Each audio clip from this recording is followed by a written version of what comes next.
أعوذ بالله من الشيطان اللعين الرجيم. بسم الله الرحمن الرحيم. الحمد لله رب العالمين. الحمد لله بارئ الخلائق أجمعين. الحمد لله إياك نعبد وإياك نستعين. الحمد لله بارئ الخلائق أجمعين. الحمد لله جعلنا من المتمسكين بقرآن الكريم، وجعلنا من المتمسكين بولاية علي بن أبي طالب. والصلاة والسلام على أشرف الأنبياء والمرسلين، سيدنا وحبيب طبيب قلوبنا وشفيع ذنوبنا أبا القاسم محمد.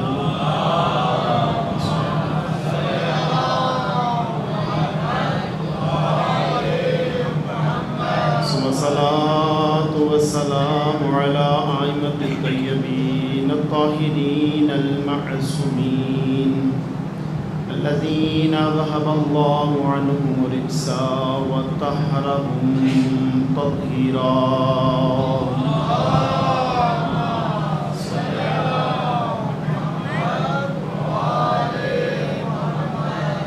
أما بعد، فقد قال رسول الله صلى الله عليه وآله وسلم: إن الحسين مصباح الهدى وسفينة النجاة. صلوات محمد.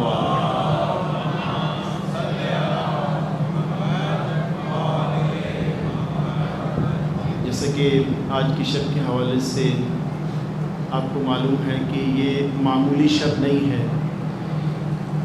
اس شب کے حوالے سے بہت زیادہ روایات موجود ہیں. بقیہ شب مبارک میں یہ کہا گیا کہ رات ساری عبادت میں گزارے. یہ وہ شب ہے اگر انسان کچھ بھی نہ کرے، شب میں صرف بیدار رہے، کچھ بھی نہ پڑھے، تو تب بھی اس کا شمار ہے امام حسین علیہ السلام کے عزاداروں میں کیا جاتا ہے. بڑی عظیم شب ہے. آپ کا یہاں آنا، میں عموماً عرض کرتا رہتا ہوں کہ آپ نہیں آئے، آپ کو مدعو کیا گیا. آپ کے میزبان امام حسین علیہ السلام اور خود سیدہ زہرا آپ کا خیر مقدم کر رہی ہیں، اور جس مومن کا خیر مقدم کرنے والی خود سیدہ دروازے پر موجود ہوں، اس کا کیا مقام ہوگا. آج کی شب کے حوالے سے دو چار باتیں افہام و تفہیم میں عرض کروں گا. پہلی چیز کہ رسول اسلام فرماتے ہیں کہ ان الحسین، بے شک میرا حسین، مصباح الہدی، یہ ہدایت کا چراغ ہے. اب چراغ جو ہے جب جلتا ہے تو روشنی پھیلتی ہے، لیکن بہت سارے لوگ دور دور سے اس چراغ سے استفادہ کرتے ہیں، اور بہت سارے لوگ چراغ کے نیچے بیٹھتے ہیں اور وہ اس لو کے اندھیرے میں رہتے ہیں. دل کی آمادگی اور دل کی پاکیزگی ہونا اس راہ میں اور اس مکتب کے لیے لازمہ ہے، کیونکہ جب در حسین پر انسان آتا ہے اور جھکتا ہے اور اس سے لو لگا لیتا ہے اور اپنے دل کو اس کے ساتھ جوڑ لیتا ہے، تو میرے عزیزان وہاں سے رحمت آتی ہے، برستی ہے. جب در حسین پہ آتے ہیں رحمت نہیں رکتی، رحمت آ رہی ہوتی ہے. اب یہ ہوتا ہے کہ جس قلب پہ رحمت برسنی ہوتی ہے اس قلب کی زرخیزی ہونا بہت ضروری ہے. زرخیز قلب پر جب رحمت کی بارش برستی ہے، حسین علیہ السلام کی عنایت کی بارش برستی ہے، تو اگر قلب کے اندر کج روی ہو، ایسے ہی ہے نا جیسے کہ رحمت کی بارش برستی ہے تو زرخیز زمین پر برستی ہے تو زرخیزی میں اضافہ کرتی ہے، اور وہی بارش اگر کسی پلید اور نجس جگہ پر برستی ہے تو اس کی اضافہ نہیں کرتی پاکیزی، بلکہ اس کی نجاست میں اضافہ کرتی ہے۔ تو ہماری پہلی ضرورت کیا ہے؟ کم از کم اپنے قلب کا ظرف اتنا کر لیں کہ وہ سیدھا پڑا ہو، جب رحمت کی بارش پڑے تو وہ ہمارا ظرف پاک ہو سکے۔ اگر وہ ظرف الٹا کر دیا جائے تو جتنی مرضی بارش برستی رہے، وہاں بیٹھا رہے، اس قدموں کے نیچے بیٹھنے کے باوجود بھی وہ ظرف پاک نہیں ہوگا، اثرات نہیں ہوں گے، جس کی دلیل آپ کے سامنے موجود ہے کہ رسول اسلام کے پاس آتے تھے، اس لیے کہتے ہیں نا اصحاب سارے برابر نہیں ہوتے، فرق ہوا کرتا ہے، قرآن مجید میں دلائل موجود ہیں۔ آتے تھے، بیٹھتے تھے، بیٹھنے کے بعد جو ہے کچھ اٹھ کے جو ہے نا دوسرے سے سوال کرتے تھے، مجھے سمجھ میں نہیں آیا رسول کیا ہم سے کہہ رہے تھے۔ مسئلہ کیا تھا؟ ظرف میں پاکیزگی نہیں تھی، ظرف نجس تھا، اور نجس ظرف کے اوپر خدا کی ذات فرماتی ہے کہ میں اہل بیت کی محبت اس قلب میں داخل ہی نہیں کروں گا جس قلب کے اندر رجس موجود ہوگا۔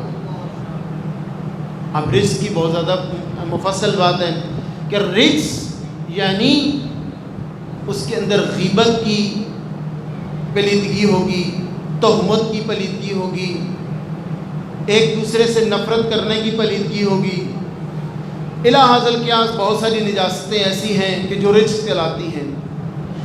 انسان جب اپنے آپ کو پاکیزہ کر کے در حسین پر آتا ہے، جب آج یہاں آئے ہیں تو یقیناً صلاحیت موجود ہوتی ہے تب بھی بلاوا آتا ہے۔ بہت سارے لوگ سو رہے ہیں، اس کی مطلوبیت ہے امام کی نظر میں ہے، تبھی آپ یہاں پر تشریف لائیں، وگرنہ یہاں پر آنا جو ہے وہ ہر چیز کی، ہر کس و نقص کی جو ہے وہ بساط میں نہیں ہے۔ یہ سعادت بزور بازو نہیں، ہر بندے کو یہ سعادت نصیب نہیں ہوا کرتی۔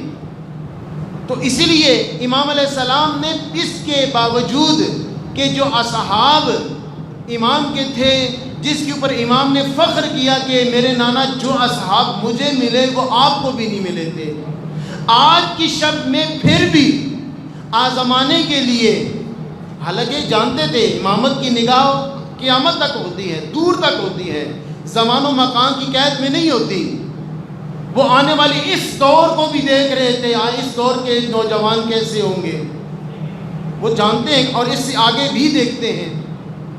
امام علیہ السلام پھر بھی حجت پوری کرنے کے لیے جب شب ہوئی، تمام کو اکٹھا کیا گیا، اکٹھا کرنے کے بعد امام علیہ السلام نے خطبہ ارشاد فرمایا،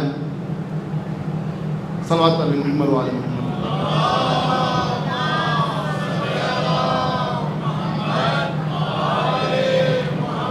امام علیہ السلام نے ارشاد فرمایا کہ دیکھو میں آج کی شب میں تم سے اپنی بیعت اٹھاتا ہوں، میں زبردستی بیعت نہیں تم سے لیتا، اپنی بیعت تم سے اٹھا لیتا ہوں، جو جانا چاہے وہ چلا جائے، میں صرف بیعت ہی نہیں اٹھاتا بلکہ روز قیامت میں تمہارا شافی ہوں گا، میں تمہاری سفارش کروں گا، اور جنت کا ضامن وہ جنت بھی تجھے ملے گی، یعنی جنت کی بھی ضمانت دے رہے ہیں، جانے کے بعد تمہیں جنت کا میں ضامن ہوں، تم چلے جاؤ، بلکہ ایسے کرو کہ خیام سے ایک ایک مستور کا ہاتھ پکڑ کے ساتھ لے جاؤ، اور تمہیں کوئی قسم کی بازگشت نہیں ہوگی، کیونکہ یہ مجھے قتل کرنا چاہتے ہیں، یہ میرے دشمن ہیں۔ کیونکہ جب دین کا مذاق اڑایا جائے، جب دین پامال کیا جائے، حرام و محمد حلال کیا جائے اور حلال و محمد حرام کیا جائے، تو اس وقت حسینیت اٹھتی ہے اور اٹھ کے یزیدیت کے خلاف کھڑی ہو جاتی ہے، اور مثل لا یبی المثل کا نعرہ لگا کے فرمایا کہ میں تو حسین پجا، حسین جیسا قیامت تک بھی تیری بیعت نہیں کرے گا۔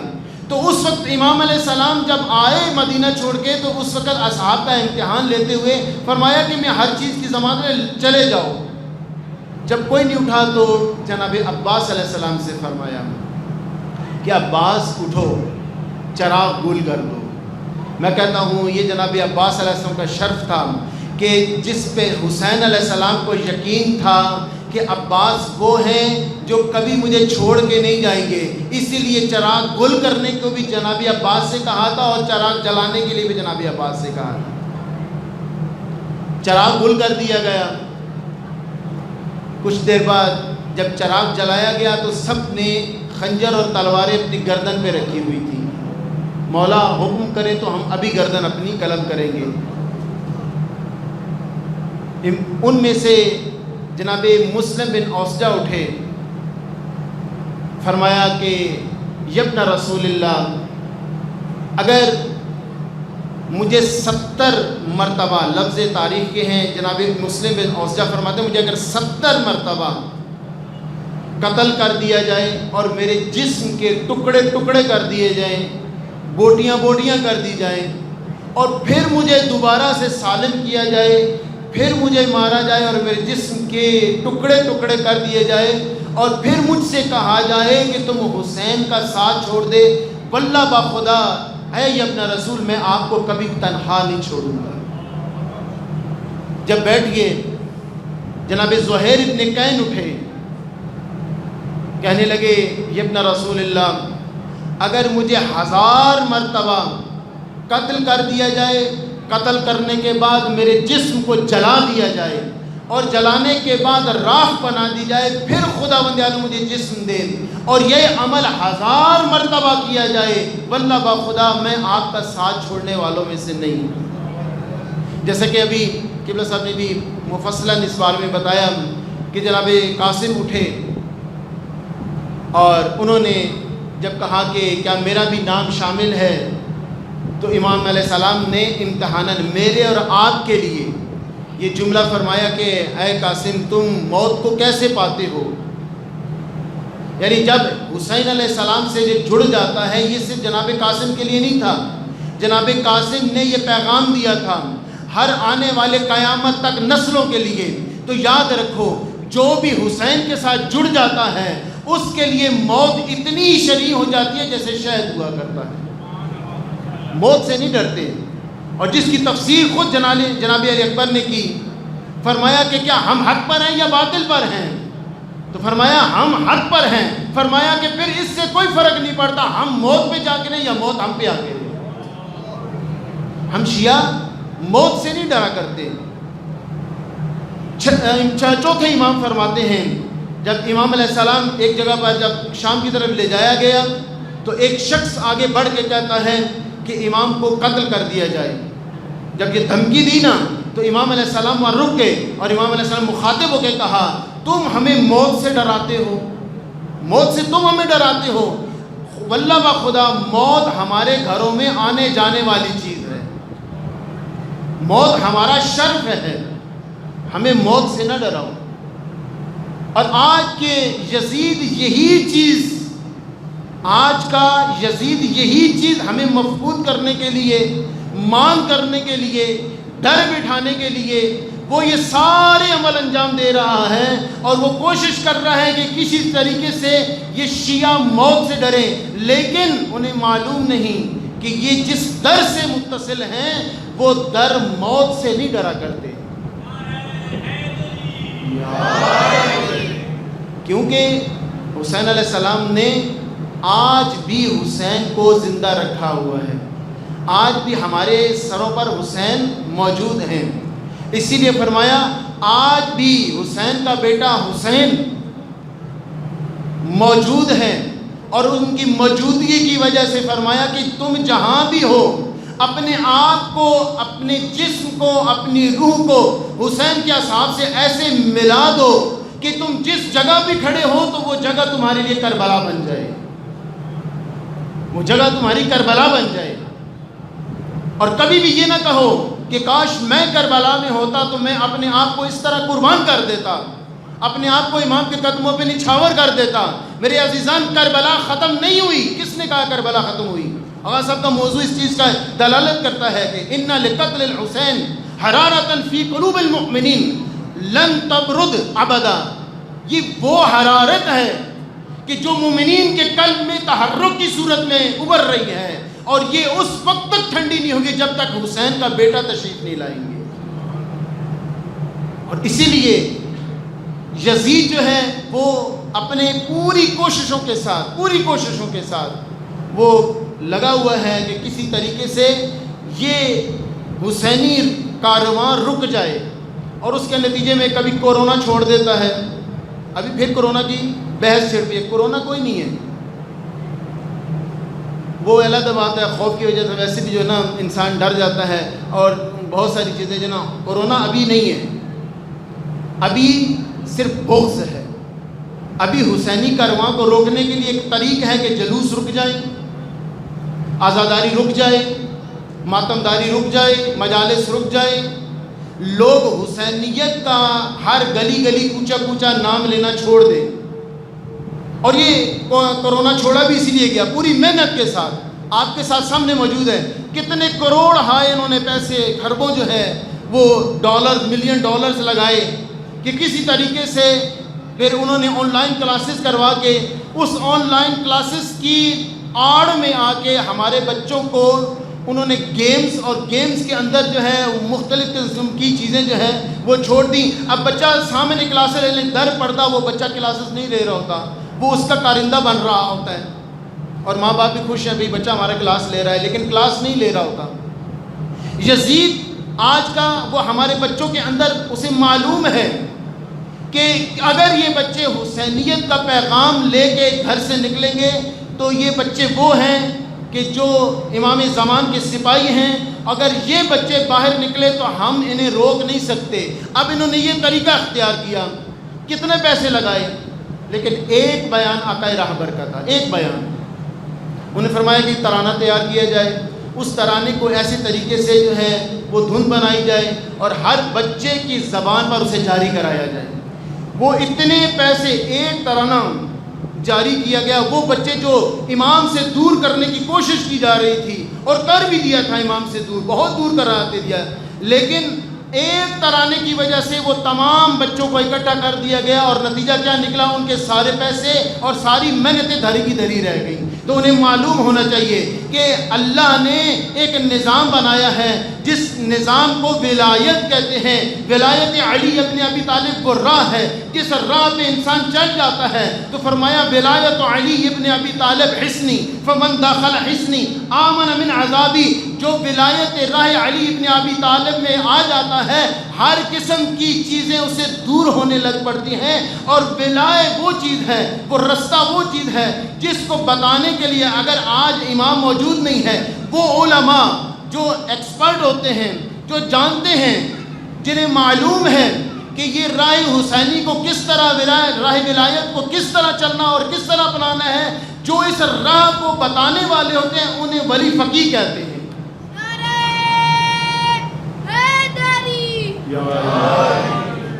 ولی فقیہ جو ہے اب یہ بحث شروع کر دیتے ہیں، وہ نہیں، وہ معصوم جانتے ہیں بھائی ولی فقیہ کس نے کہا؟ وہ امامت کا دعویٰ کرتے ہیں، وہ آپ کو ولایت کا رستہ دکھاتے ہیں، اس رستے پر چلاتے، شناخت کرواتے ہیں کہ یہ رستہ ہے، اس رستے پر چل کے جاؤ گے تو تمہیں جو ہے وہ نجات مل سکتی ہے.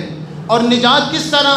وہ ایسا رستہ دکھاتے ہیں، ہاتھ پکڑتے ہیں، ہاتھ پکڑ کر ایسا چلاتے ہیں کہ جب امام کا ظہور ہوتا ہے تو آپ کا ہاتھ پکڑ کے امام کے ہاتھ، زمانے کے امام کے ہاتھ میں پکڑا دیتے ہیں. اور جو ہاتھ پکڑ کے راہ ولایت پہ چلا کے زمانے کے امام تک پہنچائے انہیں ولی فقیہ کہتے ہیں. اس لیے جو شخص ولایت فقیہ سے، ولی فقیہ سے، وہ ایک علیحدہ چیز ہے کہ ہر بندہ جو ہے نا وہ مختلف اپنی توجیہات بیان کرتا ہے. پیچھے بہت سارے محرکات ہیں، ہم اسے بیان نہیں کرتے، ہمارا آج کا موضوع بھی نہیں ہے. لیکن امام بتا رہے ہیں کہ اپنے آپ کو ایسا تیار کرو کہ اپنے زمانے کے امام کو، زمانے کے حسین کو لبیک کہو. اپنے آپ کو، اپنا گھر ایسا پاکیزہ کریں، اپنی اولادوں کو پاکیزہ کریں، اپنے معاملات کو پاکیزہ کریں، اپنے رزق کو پاکیزہ کریں، اپنی سوچ کو پاکیزہ کریں، اپنے قلب کو پاکیزہ کریں کہ جس قلب میں آپ کا حسین، وقت کا حسین، آج کا امام، اس قلب کی ہدایت کر سکے. ہم چاہتے ہیں نا ہمارے قلب میں امام آئیں.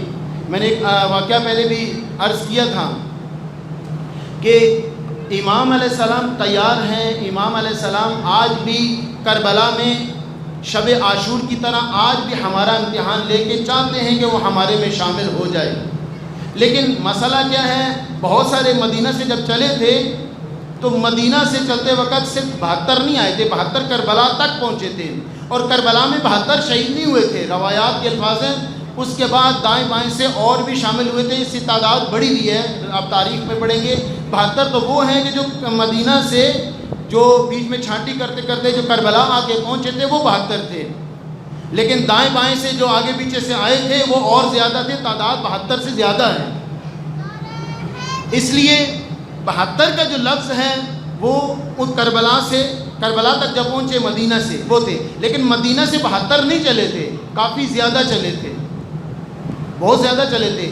جب لالچ ایسی تھی مال غنیمت ملے گا، جب امام علیہ السلام وہاں جنگ کریں گے، کوفہ کے گورنر بنیں گے، کوفہ کے حاکم بنیں گے، تو ہمیں جو ہے وہ بہت ساری حکومت ملے، عہدے ملیں گے، تو لہٰذا ہمیں اگر نہیں بھی ہوتی فتح ہوگی تو مال غنیمت تو ملے گا ہی۔ اب یہ چیزیں لالچ لے کے جب پہنچے، جب امام علیہ السلام نے جب خطبہ دیا، فرمایا کہ بھائی یاد رکھو میں وہاں پر مرنے کے لیے جا رہا ہوں، وہاں پر میں حکومت حاصل کرنے کے لیے نہیں جا رہا۔ جب انہیں معلوم ہوا، پتہ چلا بھائی وہاں پر تو جو ہے حکومت حاصل کرنے والی بات تو نہیں ہے، اور خود امام جس کے پاس چل کے جائیں، بعض ایسے ہیں جس کے پاس امام خود چل کے گئے انہوں نے جو ہے انکار کر دیا، اور بعض ایسے ہیں جو کربلا میں پہنچ کے بھی واپس چلے گئے۔ وجہ کیا تھی؟ وجہ یہ تھی کہ ان کے پاس معرفت نہیں تھی، اور اسی لیے امام نے فرمایا کہ جو شخص بھی زمانے کی امام کی معرفت نہیں حاصل کرے گا، معلم یعرف امام زمانے ہی، کہ جس کے اندر معرفت امام نہیں ہوگی، ماتا میتۃ جاہلیہ، وہ جہالت کی موت مرے گا۔ اب وہ شیعہ تھا جس کے پاس امام گئے، غالباً حارث نام تھا اس کا، امام اس کے پاس گئے، اسے کہا کہ تم میرے ساتھ چلو۔ اس نے کیا کہا؟ اس نے کہا کہ مولا، ابھی ایسے لوگ بہت سارے موجود ہوتے ہیں، اس نے یہ جملہ کہا، مولا ایسے کریں کہ آپ عراق مت جائیں، میں آپ کو مشورہ دیتا ہوں۔ آج بھی ایسے لوگ ہوتے ہیں جو علماء بتاتے ہیں یہ کام کرو تو کہتے ہیں نہیں آپ ایسا نہ کریں، ہم آپ کو بتاتے ہیں کیا کرنا ہے۔ جیسے کہ اب وہ مولانا صاحب نے پڑھنا ہوتا ہے نا، یہاں پر کہتے ہیں پہلے عوام سنے گی، عوام جب اگر سلیکٹ کرے گی تو پھر مولانا صاحب کو کہیں گے بھئی اگلی دفعہ پڑھنے آئے۔ بھئی عوام سلیکٹ کرے گی، علماء کو اب عوام بتائے گی کیا کیا پڑھنا ہے، کیا بتانا ہے، یا علماء بتائیں گے آپ کو کہ آپ نے کیا کرنا ہے۔ وہ بھی ایسے ہی کہنے لگا کہ مولا میں آپ کو کہتا ہوں کہ آپ جو ہے عراق مت جائیں۔ مولا فرمایا تمہیں مشورے کی ضرورت نہیں ہے، تم بتاؤ، میں تمہارے پاس آیا، چلو گے میرے ساتھ؟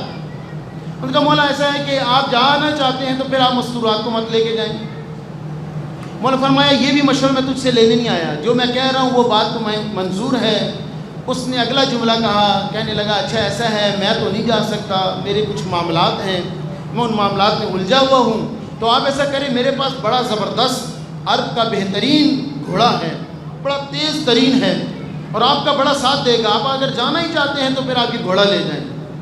امام نے فرمایا تم یہ سمجھتے ہو کہ میں تجھ سے مدد لینے آیا ہوں؟ نہ، یہ نہ سمجھنا میں تجھ سے مدد لینے آیا ہوں، بلکہ میں تیری مدد کرنے کے لیے آیا تھا یہاں پر۔ اب امام جس کے پاس جائیں اس کی مدد کے لیے ایسے بھی ہیں جو امام کی معرفت نہیں، وہ رہ گئے، اس کارواں سے پیچھے رہ گئے۔ اور یاد رکھیں یہ قانون اس کے لیے نہیں تھا کہ وہاں پر جب رہ گئے تھے، مدینہ میں چھوڑ گئے تھے، امام کا ساتھ نہیں دیا تھا، مدینہ کے اندر انہوں نے اپنے معاملات رکھ دیے، کوئی ادھر چھپ گیا، کوئی ادھر چھپ گیا، اپنے معاملات، اپنی مجبوریاں۔ جب انہوں نے اپنی مجبوریاں رکھی تو اس کے ساتھ کیا ہوا پھر وہ آپ کو معلوم ہے، بعد میں مدینہ کو کیا بنا دیا انہوں نے۔ یہ آج بھی زمانے کا امام صدا دے رہا ہے، آج کی زمانے کا امام کا حل من ناصر ینصرنا، میں تمہاری مدد کے لیے تیار ہوں، میں چاہتا ہوں تمہاری مدد کروں، لیکن تم اپنے آپ کو تیار کرو۔ اس کے لیے ایک میں نے واقعہ جو ہے نا پچھلی دفعہ بیان کیا تھا، میں چاہتا ہوں اسے پھر گوشوار کروں، ایک مرتبہ صلوات پڑھ لیں محمد و آل محمد۔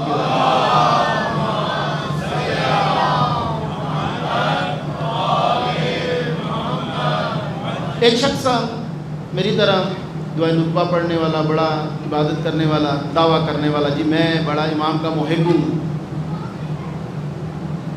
وہ چلا گیا مولانا صاحب کے پاس، مولانا صاحب میں چاہتا ہوں کہ مرنے سے پہلے میں مولا کی زیارت کر لوں، ایک دفعہ مجھے امام کی زیارت ہو جائے، میں بہت امام کو چاہتا ہوں۔ اچھا کوئی عمل بتائیں کہ میں وہ عمل کروں تو مجھے امام کی زیارت ہو جائے۔ اب اسے مولانا صاحب نے کہا کہ اچھا ایسا کرتے ہیں نماز پڑھیں، نماز پڑھ کے گھر چلتے ہیں، گھر جا کھانا کھاتے ہیں، پھر میں عمل بتا دوں گا آپ کو۔ اس سے نماز پڑھی، گھر لے گئے، گھر جا کے انہوں نے کھانا پہلے تیار کروایا ہوا تھا، بات چیت ہو گئی تھی۔ انہوں نے کہا کہ کھانا بنانا ہے لیکن کھانے کے اندر نمک تیز ڈال دینا ہے، اور نمک تیز ڈالنے سے یہ ہوتا ہے کہ پیاس شدت اختیار کرتی ہے۔ وہ جو ہے کھانا کھایا انہوں نے، نمک تیز ہونے کی وجہ سے پیاس شدت اختیار کی۔ مولانا صاحب نے جو ہے بیٹھے تو اور بندہ کو نہیں تھا، شرم کے مارے کہ قبلہ صاحب کو کیا اٹھائیں گے، کیا ضامن کروائیں گے کہ میں ان کو کہوں مجھے پانی لا دیں، تو بڑی بری بات ہے۔ انہوں نے نہیں کہا، چپ کر کے بیٹھے رہے۔ کھانا کھانے کے بعد انہوں نے کہا کہ بھائی آغا صاحب آپ نے کہا تھا کہ میں عمل بتاؤں گا، آپ مجھے عمل بتائیں تاکہ میں جاؤں۔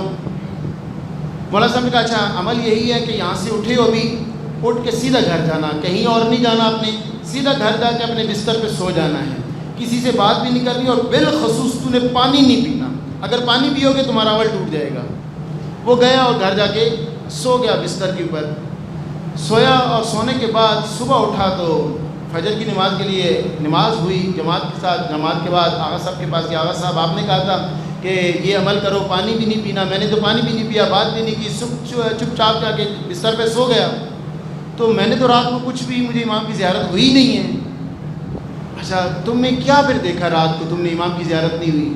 آغا صاحب رات ساری میں پانی دیکھتا رہا، جب میں کروٹ لیتا ہوں ادھر بھی پانی، کبھی نہا رہا ہوں، کبھی بارش میں، کبھی یعنی پانی ہی پانی دیکھتا رہا، ساری رات صبح تک پانی دیکھتے رہے۔ جی آغا صاحب ساری رات میں پانی دیکھتا رہا۔ کہا کہ اگر تمہارے اندر ایک گلاس کے برابر بھی زمانے کی امام کی تڑپ ہوتی نا، تو پانی کی بجائے امام کی زیارت کر لیتا۔ یہ میں اپنے لیے کہہ رہا ہوں، آپ کے لیے نہیں، میں گناہگار آدمی ہوں۔ میں اپنے لیے کہتا ہوں کہ میں اگر اس ایک گلاس کی تڑپ بھی نہیں ہے میرے اندر، اسی لیے تو میں امام کو ابھی تک دیکھ نہیں پایا، ابھی تک میں نے امام کو زیارت نہیں کی۔ میں اپنے آپ کو ٹٹولوں نہ دیکھوں میں کہاں پر ہوں، تو پتہ چلا کہ ابھی میں تیار نہیں ہوں زمانے کے حسین کے لیے، میں ابھی کارواں سے پیچھے ہوں، کارواں سے میں نے بھاگ کے پہنچنا ہے۔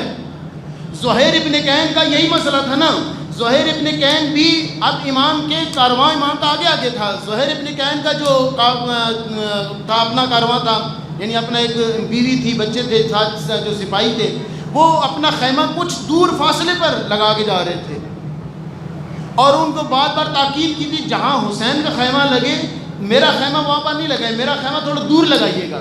اور زہیر ابن کین آپ کو معلوم ہے شیعہ بھی نہیں تھے، زہیر ابن کین شیعہ نہیں تھے۔ جب کوئی اپنے اندر یہ صلاحیت پیدا کر لیتا ہے کہ وہ اپنے امام علیہ السلام کے لیے اپنی زمین زرخیز کر لے، وہ کتنا ہی دور کیوں نہ ہو۔ اب ایسے کرنی نے رسول اسلام کو دیکھا نہیں تھا، لیکن اصحاب باوفا میں شمار ہوتے ہیں، لیکن جو قدموں بیٹھے ہوئے تھے آج بھی لعنت برس رہی ہے، تا قیامت تک برستی رہے گی۔ ایسے بھی تھے جنہوں نے اسلام کے خلاف تقیہ کیا ہوا تھا۔ ایک جگہ حسین علیہ السلام کا کارواں رکا اور وہاں پر پڑاؤ ڈالا، زہیر ابن کین نے تھوڑا سا دور جب پڑاؤ ڈالا، کھانا کھا رہے تھے، باہر سے دروازہ کھٹکا، یعنی خیمے پہ قاصد آیا، اور قاصد نے آ کے کیا کہا کہ حسین آپ کو بلا رہے ہیں، ہاتھ میں نوالا ہے۔ سوچنے لگے کیا کروں، جاؤں یا نہ جاؤں۔ ان کی بیوی مومنہ تھی، دیکھ کے کہتی ہے زہیر کیا سوچ رہے ہو، زہرا کا لال بلا رہا ہے اور تم ہاتھ میں نوالا لیے سوچ رہے ہو میں جاؤں یا نہ جاؤں۔ کہا کہ جاؤ، کل روز قیامت کیا منہ دکھاؤ گے جب بیوی پوچھیں گی میرے بیٹے میرے لال نے تجھے بلایا تھا، اس کی نصرت کے لیے نہیں پہنچے؟ جاؤ، حسین کہتے کیا ہے سن تو آؤ۔ کھانا چھوڑا، چل پڑے۔ اب تاریخ میں کہیں بھی یہ بات نہیں ملتی، کہیں بھی نہیں ملتی کہ حسین علیہ السلام اور جناب زہیر کے درمیان بات کیا ہوئی تھی۔ جہاں تک ہم نے مطالعہ کیا، جہاں علماء کو مجھ جیسے ناعلم نے سنا، تو وہاں تک جو ہے یہ بات ہے کہ وہ ان کے درمیان میں تنہائی میں کیا بات ہوئی۔ لیکن علماء صرف اتنا لکھتے ہیں کہ بعض اوقات جو ہے اسی طرح کہ جب انسان توبہ کرتا ہے تو آگے سے پردے ہٹ جاتے ہیں، یا لکھتے ہیں کہ جب انسان مر جاتا ہے، ابھی بیان کر رہے تھے نا، ایک مادی کا پردہ ہوتا ہے، مادیت کا پردہ، جب انسان مرتا ہے نا مادیت کا پردہ ہٹ جاتا ہے، یہ جسم کے اندر جو مادیت ہے وہ ہٹتا ہے تو جب روح آزاد ہوتی ہے تو وہ برزخی آنکھ ہوتی ہے وہ بیدار ہو جاتی ہے. جو ہی برزخی آنکھ بیدار ہوتی ہے میں آپ کو آپ مجھے اصلی شکل میں دیکھ لیتے ہیں. بعض اوقات کہتے ہیں قبر میں جب اتارتے ہیں نا اتارنے والوں سے خائف ہوتا ہے خود مردہ, وہ روح خائف ہوتے کہتے ہیں یہ میرا وہ فلاں فلاں بندہ تھا جو کتے کی شکل میں, بھیڑیے کی شکل میں, جانور کی شکل میں ہوتے ہیں, اور وہ کہتا ہے میں اس کے ساتھ زندگی گزارتا تھا. یعنی برزخی پڑھتے ہٹ جاتے ہیں خود وہ خائف ہو جاتا ہے. تو کہتے ہیں کہ جب وہ برزخی پردے ان کے آگے سے نمایاں ہو گئے, وہ مادیت کے پردے چھٹ گئے, ایسے ہی کہ جیسے کہ جب گاڑی چلا رہے ہوں تو شیشے کے آگے گرد و غبار آتا ہے تو آپ اس کے اوپر پانی مار کے جو ہے نا وائپر چلاتے ہیں, تو وہ آگے جب وائپر یوں چلتا ہے تو پہلے شیشے کے آگے دھند ہوتی ہے, جو ہی وائپر چلتا ہے ایک دم صاف ستھرا ہو جاتا ہے, آپ سامنے بڑے آسانی سے دیکھ سکتے ہیں. ایسا ہی ہوتا ہے نا, سامنے بڑے آسانی سے دیکھ سکتے ہیں. بس یہی مسئلہ ہوا تھا جناب زہیر ابن کین کے ساتھ کہ حسین علیہ السلام نے وہ جو گردہ آیا ہوا تھا آنکھیں کے سامنے, وہ گردہ اپنے امامت کے وائپر سے ہٹا کے جناب زہیر کو وہ ملکوتی مناظر دکھا دیے تھے. جب زہیر جو ہی خیمے سے باہر نکلے اور باہر نکلنے کے بعد اپنے خیمے میں آئے اور آتے سار کہا کہ اپنی بیوی سے میں تمہیں عشق کی طلاق دیتا ہوں, میں تمہیں طلاق دیتا ہوں, لیکن نفرت کی نہیں, عشق والی طلاق دیتا ہوں. جاؤ میں نے تجھے آزاد کیا, میں نے اپنا مال اسباب جائیداد غلام سب تجھے ہبہ کر دیے, سب کچھ تو اس کی مالک ہیں. اب میں صرف ایک مقصد ہے زندگی کے حسین پر قربان ہو جاؤں. کیا تھا؟ ظرف پاکیزہ تھا, ظرف کے اندر صلاحیت موجود تھی. شیعہ نہ تھا, امام کی رقاب میں آ کے شیعہ بھی ہوا اور امام کا اصحابیوں میں سے اور شہداء میں سے شمار بھی ہو گیا. اور مرتبہ کیا پایا؟ انبیاء سے بلند مرتبہ. جناب رسول اسلام کے بعد مولا علی صاحب نے سب انبیاء سے بلند مرتبہ پایا. وجہ کیا تھی؟ وہ قلب کے اندر صلاحیت موجود تھی. جب صلاحیت موجود ہو تو شادی ہو رہی ہو, ابھی شادی کی پہلی رات ہے, وہاں سے امام علیہ السلام نے بلایا اور وہاں سے وہ چلتا ہوا کربلا پہنچ گیا. کیا تھا؟ قلب کے اندر صلاحیت موجود تھی. اور اتنے دور امام کی آواز اسے آ رہی تھی, لیکن کوفہ قریب ہونے کے باوجود کوفیوں کو آواز نہیں آ رہی تھی. صلاحیت ہے نا.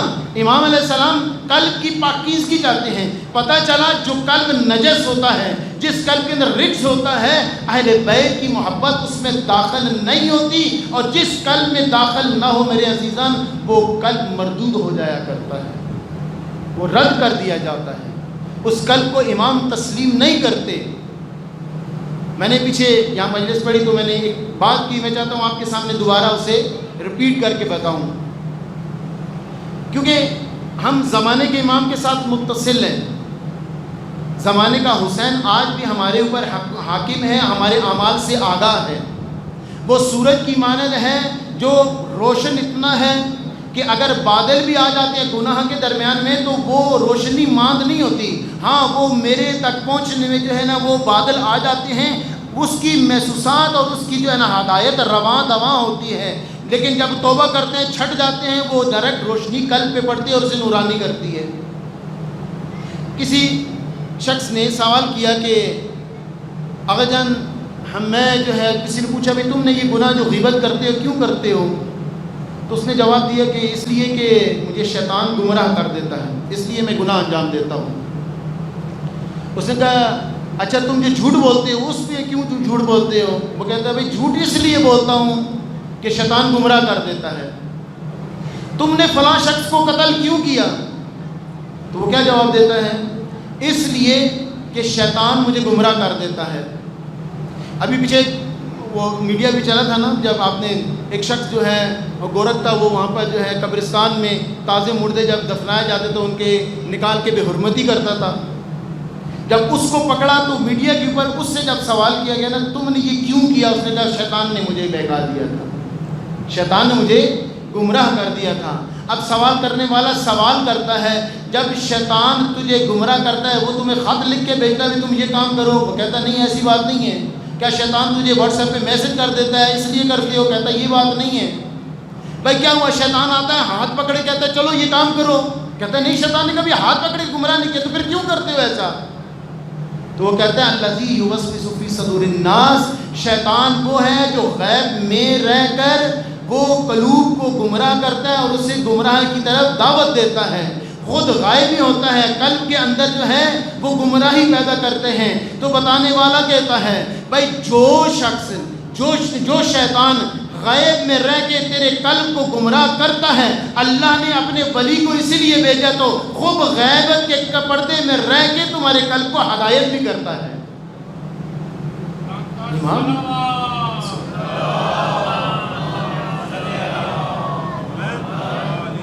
امام سراپا ہدایت ہے.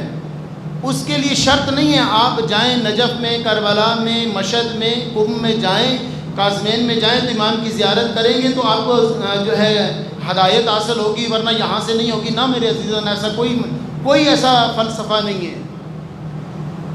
وہاں جا کے بھی جالیوں کے ساتھ لپٹنے والے ہاتھ کہتے ہیں جالیوں سے ہم نہیں لپٹ گئے تھے، لیکن تم نے مانگا کیا؟ وہ میری نوکری خطرے میں تھی، میں نے دعا مانگی کہ مولا میری نوکری خطرے میں، میری نوکری بحال ہو جائے. میرا رشتہ نہیں ہوتا تاکہ میرا رشتہ ہو جائے. مولا میں جو ہے نا فلاں مسئلے میں، فلاں قرض میں پھنسا ہوں، میرے جو ہے نا یہ مسئلہ اور میرا قرض ہو جاتے ہیں، مسئلے حل ہو جاتے ہیں. لیکن میرے عزیز مراد یہ نہیں ہے امام کے پاس جانے کی. امام کے پاس جانے کی مراد ہے امام سے وہاں جا کے امام سے معرفت طلب کرو، امام کی خود معرفت طلب کرو. جب امام سے معرفت طلب کریں گے تو پھر امام کا نمائندہ بن کے یہاں پر آئیں گے. ظاہر جو ہوتا ہے وہ آ کے امام کا نمائندہ بن کے آتا ہے، نہ کہ پھر وہ کہتا ہے کہ بھائی وہاں ٹھیک ہے میرا جسم گیا تھا، پھر روح پتہ نہیں کہاں تھی کہاں نہیں تھی. جسم کی نہیں، روح جو ہے وہ پرواز کیا کرتی. میرے عزیزان یہاں بیٹھ کے بھی بہت سارے ہیں جو سلام بھیجتے ہیں، باقاعدہ ذریعے سے سلام کا جواب آتا ہے. ہاں یہ میری مادیت کی کان ایسا ہے کہ وہ اس سماعت سے سن نہیں سکتا، وہ آواز کو سن نہیں پاتا. امام کی آواز آتی ہے. آپ جب کہتے ہیں نا السلام علیکم یا ابا عبداللہ، تو وہاں سے باقاعدہ جواب آتا ہے آپ کا، کیونکہ سلام کرنا آپ کو معلوم ہے نا مستحب ہے اور جواب دینا واجب ہے. تو امام واجب کے ترک نہیں کر سکتے، امام واجب کو ادا کرتے ہیں. یعنی امام کا جواب دینا واجب ہو جاتا ہے. مطلب کیا کہ امام ضرور پر ضرور جواب دیتے ہیں، شک کی گنجائش ہی نہیں ہے. لیکن مسئلہ میری سماعت کا ہے، امام جواب دیتے ہیں لیکن میں نے اپنے آپ کو اس قابل نہیں بنایا کہ سوال کا جواب سن سکوں. چھوٹا سا عمل میرے سے، چھوٹا سا عمل آپ اس کو دہرائیں، چھوٹے سے عمل کو لیں. آپ دیکھیں یہ شب عاشور امام علیہ السلام جو چھانٹی کر رہے تھے نا، وہ رائے لے رہے تھے، یہی تھی. یہ نہیں کہا کہ بس یہاں تک شب عاشور تک آگے ختم ہے، نا قیامت تک ہے یہ چیز. آپ اپنے آپ کو اس قابل بنائیں. یعنی آپ کے ماں باپ بوڑھے ہیں، جو بندے سو رہے ہیں ایک مرتبہ صلوات والے محمد و آل محمد کی بات کریں.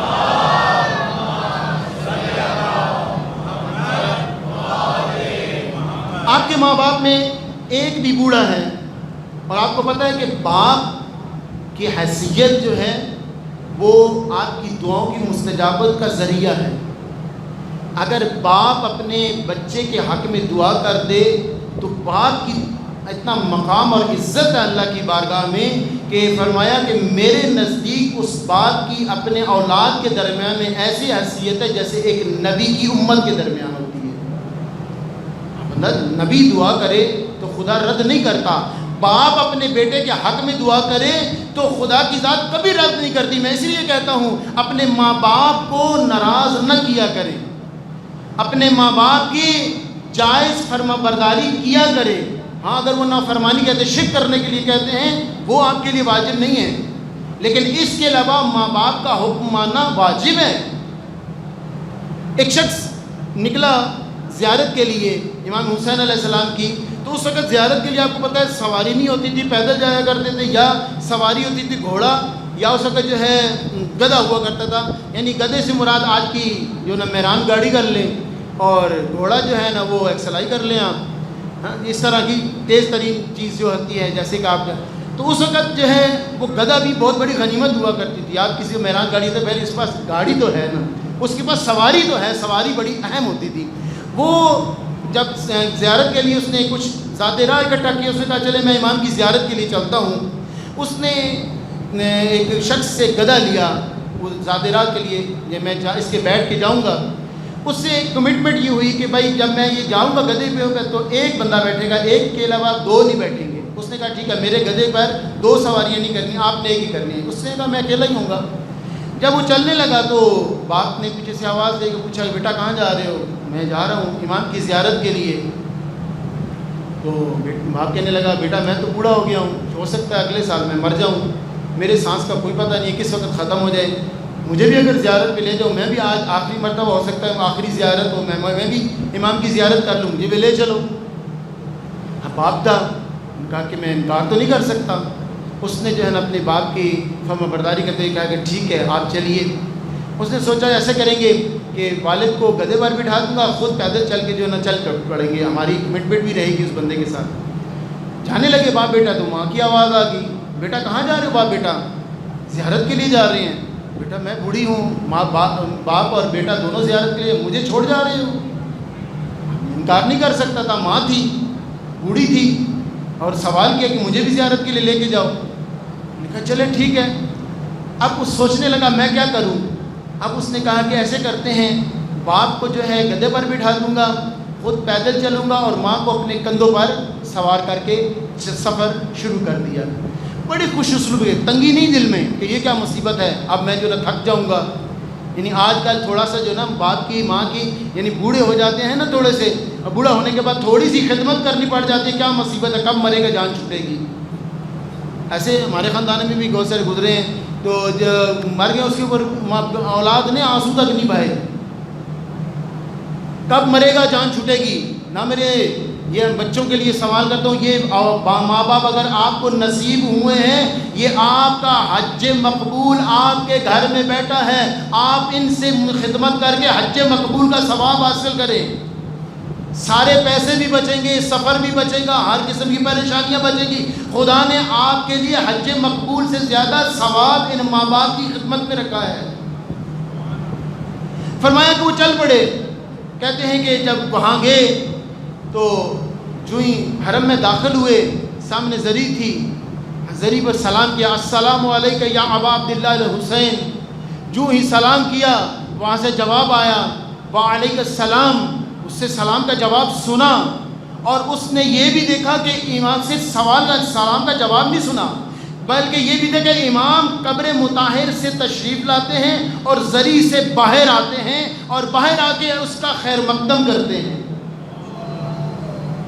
اور ایک مرتبہ اسی طرح وہ یہ سلسلہ کار اس کا جاری رہا۔ اب یہ اسے شرط جب ملا، وہ جب بھی آتا تھا، جب بھی سلام کرتا تھا، جواب آتا تھا۔ اور ایک مرتبہ کہتے ہیں کہ میں آیا اور میں نے جب سلام کیا تو جواب آیا، تو وہاں سے میں نے ایک بزرگ شخصیت علماء عالم دین تھے، جب انہوں نے مجھے دیکھا سلام کرتے ہوئے جواب سنتے ہوئے، انہوں نے پکڑ لیا، ہاتھ پکڑ کے سائڈ میں نے کہا کہ یہ کون سا ماجرا ہے جس کی وجہ سے میں نے خود دیکھا کہ ابا عبداللہ خود زری سے باہر آئے اور تمہارا خیر مقدم کر رہے تھے، کون سا عمل انجام دیا کہ حسین جیسی شخصیت تمہارا استقبال کر رہے ہیں۔ اس نے پورا وہ واقعہ بیان کیا اور فرمایا حسین کا قرب حاصل کرنے کے لیے ماں باپ کی خدمت ہی کافی ہے۔ میرے عزیزاں، آج عہد و پیمان کی شب ہے، زمانے کا حسین چاہتا ہے کہ آپ اپنے امام کے فرما بردار بنیں اور ان کی رضاؤں کو تلاش کریں۔ بعض اوقات حسین علیہ السلام کی رضا آپ کے گھر میں موجود ہوتی ہے، لیکن ہمیں معلوم نہیں، ہم اسے فراموش کر رہے ہوتے ہیں۔ وہ آپ کے ماں باپ ہیں، وہ کبھی بھی آپ کو تنہا نہیں چھوڑیں گے، وہ ہمیشہ آپ کو آپ کی اپنی نظر میں رکھے ہوئے ہیں۔ اس لیے آج کی شب میں جب امام علیہ السلام نے سب سے امتحان لے لیا نا، ساروں نے اپنے اپنے بیان کر دیا، تو دعا کی کہ اللہم پروردگارا، یہ میرے اصحاب، مدینہ کی طرف منہ کر کے فرمایا نا یہ میرے وہ اصحاب ہیں جو آپ کو بھی نصیب نہیں ہوئے تھے، یہ میرے عظیم اصحاب ہیں۔ اب اس کے بعد امام علیہ السلام جو ہے رات کے اس پہر میں، جب کوئی نہیں تھا، اپنی اپنی عبادتوں میں سارے جو ہے مشغول تھے اپنے اپنے خیموں میں، تو نکلے باہر کا تھوڑا سا دیکھنے کے لیے کہ کہاں پر اتراؤ ہے، کہاں چڑھاؤ ہے، کل جب جنگ ہوگی تو کس طریقے سے بھیجا جائے۔ امام باہر نکلے تو امام کے ایک صحابی امام کا پیچھا کرتے ہوئے ساتھ ساتھ نکلے۔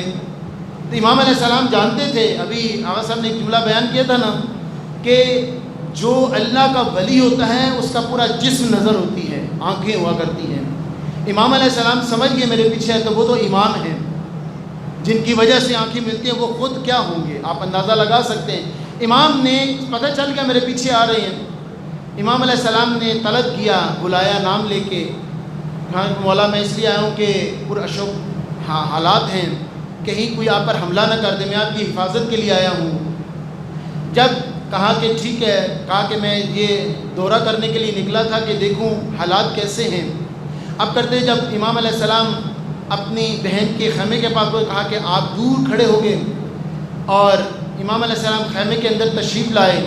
اب آپس میں بہن بھائی کی باتوں کے درمیان میں راوی کہتا ہے کہ میں نے سنا، وہ جو صحابی تھے وہ کہتے ہیں میں نے سنا کہ بی بی پوچھ رہی تھی کہ بھیا حسین اپنے اصحاب کو آزما لیا، یہ نہ ہو کہ کل جب وقت آئے تو یہ پیچھے مڑ جائیں اور پھر جائیں، اپنے وعدے سے پھر جائیں، آزما لیا۔ جب یہ بات کہی نا تو یہ صحابی جو تھے انہیں ایک مرتبہ اٹھے اور سیدھا حبیب نے مظاہر کے پاس گئے، کہا کہ بی بی سیدہ زہرا سلام اللہ علیہا ہم پر یقین اور اعتماد ابھی نہیں حاصل ہوا، اور سب سے اکٹھا کریں اور اپنے اعتماد کو یقینی بنائیں۔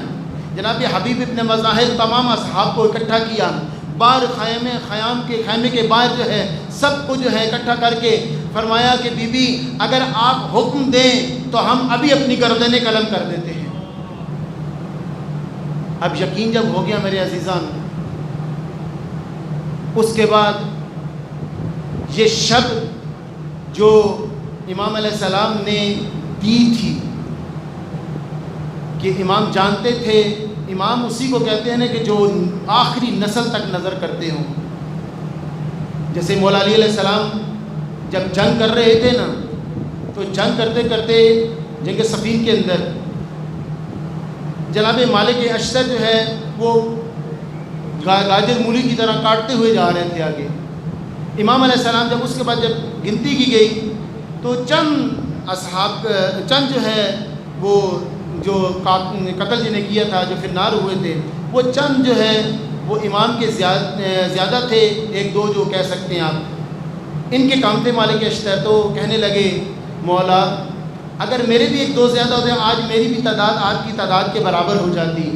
تو مولا نے فرمایا نہیں مالک اشتر ایسا نہیں ہے، میں جب جس پر تلوار چلاتا ہوں اس کی پوری پشت پہ نظر کرتا ہوں، کہیں ایک بھی ہمارا چاہنے والا ہوتا ہے میں اسے چھوڑ دیتا ہوں، جبکہ تیری تلوار ہر ایک کو گاجر مولی کی طرح کاٹ رہی ہوتی ہے۔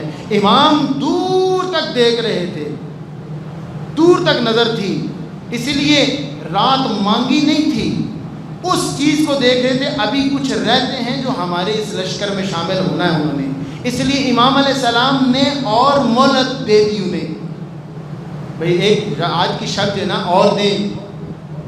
یہ جو شب مانگی تھی نا یہ حر بننے کے لیے دی تھی، اور آج بھی حر بننے کے لیے امام علیہ السلام منتظر ہیں کہ میں نے وہ شب آپ کو بھی دی ہے، اور نہ جانے زندگی میں کتنی شبیں آ رہی ہیں۔ فرمایا کہ ایک شب میں بہار حاصل کر لو، ایک شب کے اندر حر بن جاؤ اور اپنے آپ کو مار کے اس بہار کو حاصل کرو جو اللہ نے آپ کو دی ہے، وہ جنت کی بہار جو اللہ نے آپ کو دی ہے، حر بننے کے لیے وہ حر بن جاؤ، آج کی شب ہے۔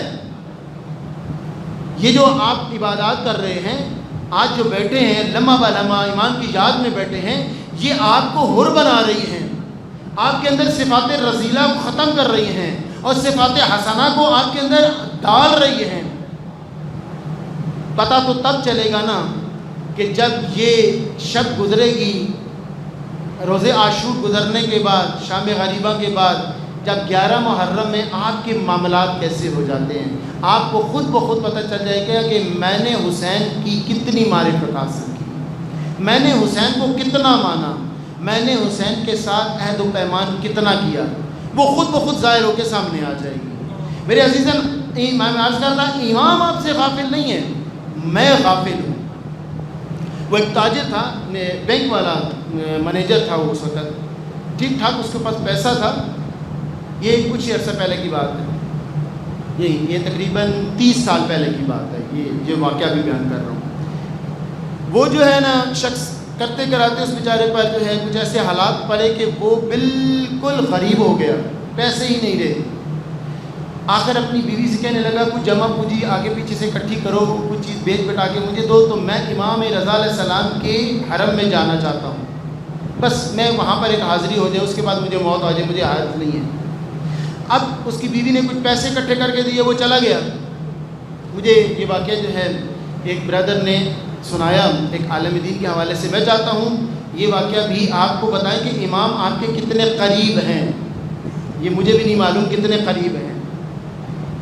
وہ چلا گیا امام علیہ السلام کی زری میں جا کے جو ہے نا اس نے اپنی رودات بیان کی، مولا میں بڑا پریشان ہوں، یہ مسائل ہیں. اپنی معرفت کے مطابق، اپنی بساط کے مطابق، اپنی ظرف کے مطابق اس نے اپنے مدعا کو پیش کیا. روتا رہا، گریہ کرتا رہا. آخرکار اٹھا وہاں سے، اس کے پاس چند سکے تھے جس سے وہ روٹی کے لیے کچھ رکھے ہوئے تھے. اس نے چلو میں کھانا لے لوں گا.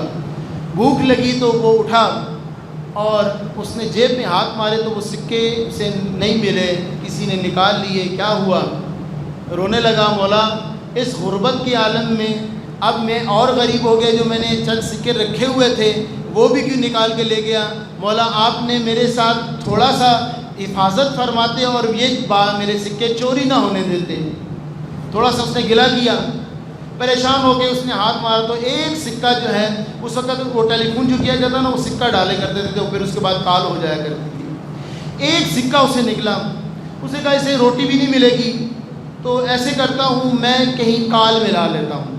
وہ گیا وہاں پر وہ سکہ ڈالا. اس نے وہاں کے ایران کا کوئی نمبر جو ہے وہ ڈائل کیا.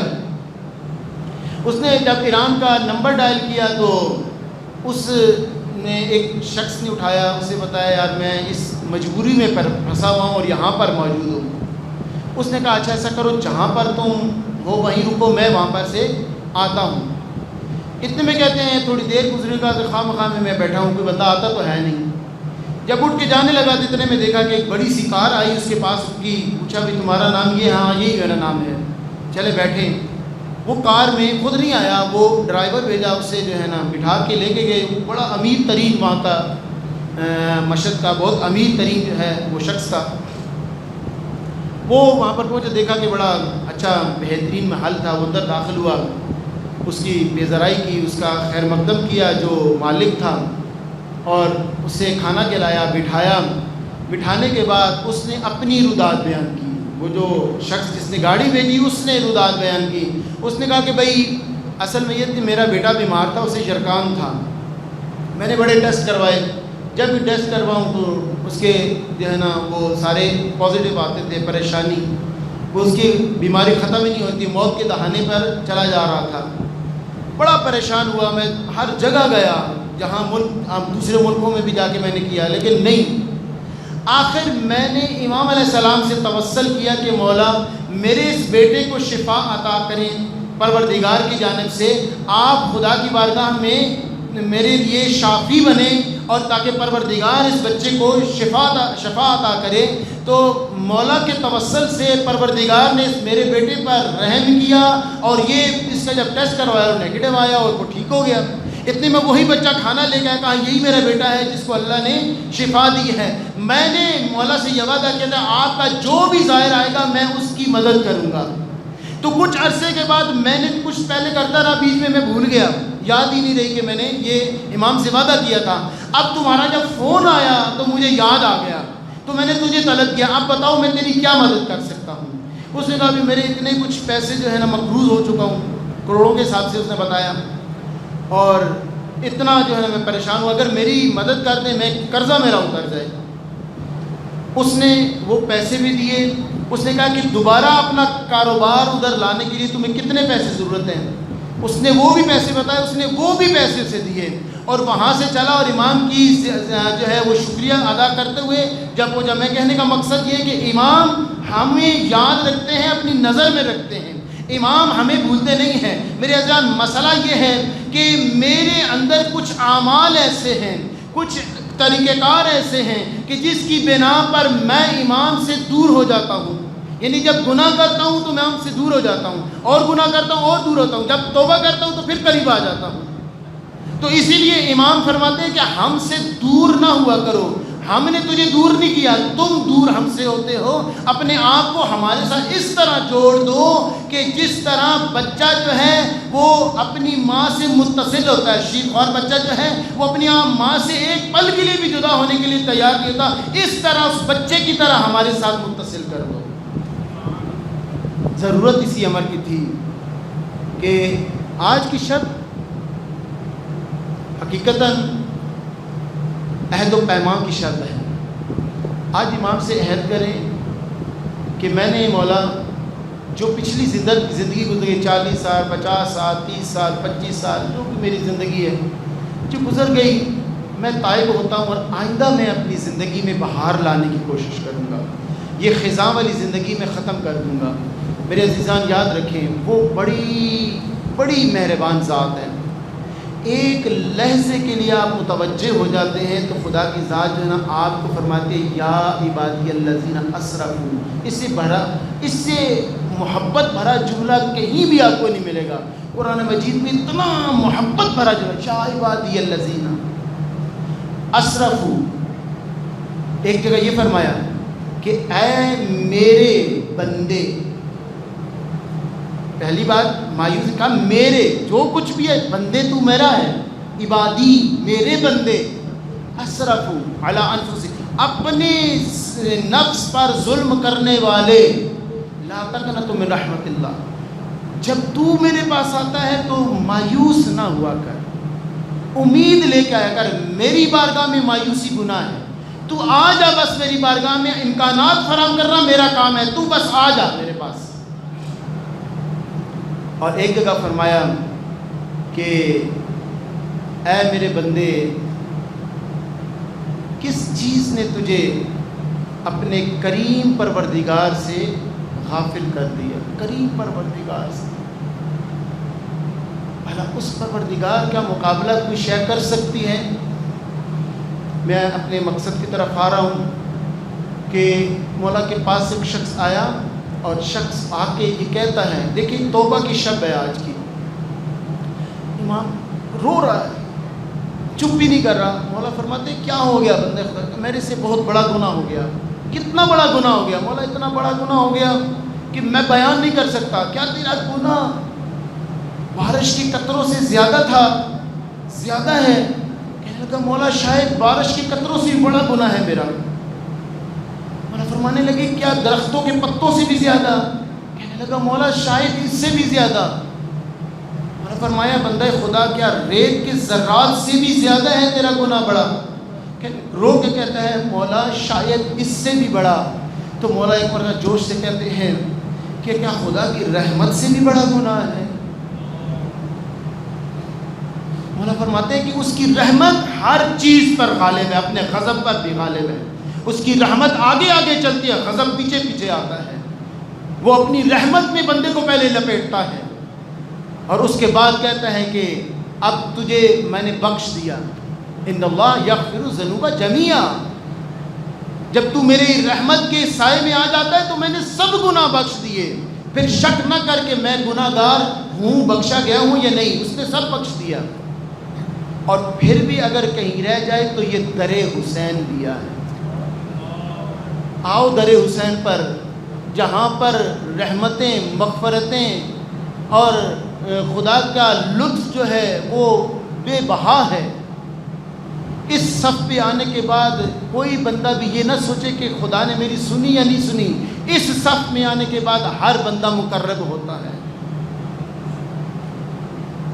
کربلا ایک محرر ہے، کربلا ایک تحرک ہے، کربلا ایک انقلاب ہے، کربلا ایک تلاطم ہے۔ اس سے متصل جب ہو جاتے ہیں تو قلوب کے اندر وہ حرارت پیدا کرتا ہے۔ خیمے لگے ہوئے ہیں، تصویر حسین تصویر محمد، تصویر علی خیموں کے اندر موجود ہیں۔ روایات کے الفاظ ہیں کہ شب عاشور تھی، یہاں پر اکٹھے تھے۔ جناب عباس فرماتے ہیں میں سب سے پہلے کل جاؤں گا، میں جا کے نمائندگی کروں گا اور میں اشقیاء کو بتاؤں گا تم نے کس کے خلاف تلوار نکالی۔ جب یہ جملہ کہا نا تو تصویر محمد جو ہے ایک مرتبہ بولی، کہنے لگے آپ میرے بابا کے بازو ہیں، اگر آپ چلے گئے تو میرے بابا کے بازو قلم ہو جائیں گے، ان کی کمر ٹوٹ جائے گی۔ کل میں جاؤں گا اور انہیں بتاؤں گا کہ تم نے کس کے خلاف تلوار کھینچی۔ تو جناب عباس فرماتے ہیں کہ نہیں علی اکبر، کل آپ چلے گئے، آپ میرے بھائی کی نور نظر ہیں، اور اگر آپ چلے جائیں گے تو میرے بھائی کی نظر چلی جائے گی۔ روایات کے الفاظ ہیں کہ جب جناب علی اکبر نے آواز دی نا کہ علیک منی السلام یا ابتا، یا جملہ کہا نا، تو اس وقت روایت کے الفاظ ہیں حسین علیہ السلام کی آنکھوں میں اندھیرا چھا گیا اور نظر نہیں آتا تو میں نے کس طرف جانا ہے۔ جب جو آپس میں گفتگو ہو رہی تھی تو ادھر سے جناب قاسم سن رہے ہیں، کہنے لگے چچا کل نہ آپ جائیے نہ بھیا آپ جائے، کل پہلے میں جاؤں گا۔ اب جب وقت آ گیا، صبح عاشور، پروانے کٹ رہے تھے، اب قربان ہو رہے تھے، جناب قاسم جاتے ہیں، والدہ جناب فرماتے ہیں کہ جاؤ، جا کے جو ہے نا اپنے چچا پر قربان ہو، زمانے کی ایمان پر قربان ہو، میں تمہیں زندہ دیکھ رہی ہوں۔ مہدی گرامی میں جاتا ہوں، مجھے اجازت نہیں دیتے، میں جاتا ہوں، کہتے تم میرے بھائی کی نشانی ہے، میں گم کر بیٹھوں گا، میں نہیں بھیجتا۔ اب بار بار جاتے ہیں، انکار ہوتا ہے، واپس آ جاتے ہیں، واپس آ کے جو ہے ایک جگہ پہ بیٹھ کے گریہ فرماتے ہیں تو اچانک سے انہیں یاد آ جاتا ہے کہ ایک مرتبہ میرے بابا نے میرے بازو پہ ایک تعویذ باندھا تھا اور وہ فرمایا تھا کہ جب تم پر کوئی پریشانی آ جائے تو یہ تعویذ کھول کے دیکھنا تیری پریشانی ختم ہو جائے گی۔ تو کہنے لگے اس سے بڑی اور پریشانی کیا ہوگی کہ میں آج اجازت مانگتا ہوں امام پر قربان ہونے کے لیے، لیکن مجھے اجازت نہیں مل رہی۔ اب جب تعویذ کھولا، تعویذ کے اندر جو ہے وہ اجازت نامہ موجود تھا اور امام صاحب کا خاتم بھی موجود تھا۔ اب وہ تعویذ لے کے جب دیکھا، تبسم ہوا، جناب امام علیہ السلام کے پاس جاتے ہیں، امام علیہ السلام دیکھتے ہیں، امام علیہ السلام اٹھ کے سینے سے لگا کے کہتے ہیں اب میرے پاس جواز نہیں ہے کہ میں تجھے نہ بھیجوں۔ اب جناب قاسم کو جو ہے امام حسین علیہ السلام نے تیار کیا، تیار کر کے جب میدان کارزار کی طرف بھیجا، اب بھیجنے کے بعد جناب قاسم نے ایک دم مرتبہ اشقیاء کی آنکھوں میں آنکھیں ڈال کے جو ہے وہ اشقیاء سے کہا، اشقیاء تم نے کس کے خلاف تلوار کھینچی؟ تمہیں معلوم ہے تم نے حسین کے خلاف تلوار کھینچی ہے، مجھے پہچانو، میں حسن مجتبیٰ کا لال ہوں۔ جب کہا نا میں حسن مجتبیٰ کا لال ہوں تو اس وقت جو ہے اس وقت کے سردار جن کے جنگوں میں مولا علی علیہ السلام نے ان کے آباء و اجداد کو قتل کیا تھا، اب وہ بدلہ لینے کے لیے بڑے بڑے جنگجو سردار وہ باہر نکل آئے، باہر نکالے بدلہ لینے کے، کہا کہ آج حسن کے لال سے ہم بدلہ لیں گے۔ اب باہر نکلے نا، اس میں سے ایک جنگجو جو عرب کا سب سے بڑا جنگجو تھا اور اس کے 4 بیٹے جنگ کرنے والے، وہ بھی جب ساتھ آئے، ایک کو بھیجا جاؤ جا کے قاسم کا سر لے کے آؤ۔ جناب قاسم نے جب جنگ کی، جناب قاسم نے اسے فنار کیا، پھر جب دوسرے کو بھیجا، جناب قاسم نے جنگ کی، اسے پھر فنار کیا، تیسرے کو بھیجا، اسے بھی فنار کیا، چوتھے کو بھیجا، اسے بھی جناب قاسم نے فنار کرنے کے بعد اب اس کے اندر جو ہے وہ کھلبلی مچ گئی۔ اب جب یہ میدان میں اترا، جب میدان میں آنا تھا، جناب امام حسین علیہ السلام نے مادر جناب قاسم سے فرمایا کہ آپ اٹھیں اور جا کے خیمے میں مسلح بچھا لیں، آج تیرے بیٹے کے مقابلے میں وہ آیا ہے جو عرب کا سب سے بڑا پہلوان ہے اور وہ اپنے بیٹے کے لیے دعا کریں۔ جناب مادر جناب قاسم جو ہے وہ وہاں پر مسلح بٹھا کے دعا کر رہی تھی، ادھر جنگ ہو رہی تھی۔ جنگ کرتے کرتے یہاں پر بھی بنو ہاشم کا چاند تھا، جناب علی اکبر کا جو ہے وہ جنگ کرنے والے پریکٹس کرنے والوں میں سے تھا۔ اب کیا کیا، جب جنگ ہوئی اور جناب قاسم نے اس کو بھی پھر نار کیا۔ اب پھر نار کرنے کے بعد اس کے بعد یہ ہے عمر سعد کہتا ہے کہ یہ بنی ہاشم کا چاند ہے، اسے آسانی سے جو ہے نہیں مارا جا سکتا، سب مل کے حملہ کرو۔ اب جب ان کے حملہ کیا گیا، جناب قاسم کو ایک شخص نے جو ہے وہ پشت سے وار کیا، خنجر پشت سے وار کیا، پشت سے لگا اور باہر پیٹ سے باہر نکل آیا۔ اب جناب قاسم جو ہے عزاداران حسین گھوڑے پر سنبھل نہ سکے، ایک مرتبہ زمین پر آئے، آخری سلام کہا، السلام علیکہ یا اماں ہو۔ اب یہ سلام جناب حسین علیہ السلام تک پہنچنا تھا۔ حسین علیہ السلام نے ایسا حملہ کیا، دائیں کے گھوڑے بائیں بھاگے، بائیں کے دائیں بھاگے۔ اب گھوڑوں کا بھاگنا تھا، اس میں سے گھوڑے کچھ ایسے چن کے رکھے ہوئے تھے جن کے سم جو ہے اتنے بھاری وزن کا لوہا لگایا ہوا تھا، جہاں جہاں وہ پاؤں رکھتے تھے جسم ٹکڑوں میں تقسیم ہو جاتا تھا۔ عزاداران حسین اب گھوڑے وہ بھاگے، جناب قاسم کی آواز جس جگہ سے آئی، ٹیلے پہ چڑھ کے جناب حسین فرماتے ہیں، قاسم بیٹا کہاں ہو، آواز دو۔ عزاداران حسین آواز نہ آئی۔ مولا فرماتے ہیں، قاسم بیٹا تیرا چچا حسین آواز دے رہا ہے، جہاں پر ہو آواز دو۔ عزاداران حسین آواز نہ آئی۔ پھر ایک مرتبہ جناب حسین نے فرمایا، میں امامت کی نظر سے تجھے حکم دیتا ہوں، جہاں بھی ہو آواز دو۔ اب یہ جملہ کہا نا، کبھی دائیں سے آواز آئی، چچا میں ادھر ہوں، کبھی سامنے سے آواز آئی، چچا میں ادھر ہوں، کبھی ادھر سے آواز آئی، چچا میں ادھر ہوں۔ اب دائیں بائیں سے جب سامنے سے آوازیں آنے لگی، جناب حسین دیکھتے ہیں سامنے سے کوئی سفید پوش شخصیت آتی ہے، اپنی ابا اتارتی ہے، ابا کو سرزمین کربلا پہ بچھاتی ہے۔ اب بچھانے کے بعد جناب قاسم کے ٹکڑے چننے لگی، چنتے چنتے گٹھڑی میں رکھی۔ جناب حسین قریب جا کے کہتے ہیں، اس غربت کی عالم میں جب میرا کوئی مددگار نہیں، آپ کو غلط فہمی ہوئی ہے، یہ آپ سمجھ رہے ہیں آپ کا کوئی عزیز ہے، نہیں یہ میرے بھتیجے کے ٹکڑے ہیں۔ یہ جملہ کہنا تھا۔ عزاداران حسین وہ ہستی نے سر اٹھایا، حسین کی طرف منہ کر کے کہا، حسین مجھے پہچانو، میں حسن ہوں، بقیہ چھوڑ کے اپنے لال کے ٹکڑے چننے آیا۔ حسین نے گٹڑی اٹھائی، خیمے کی طرف چلے۔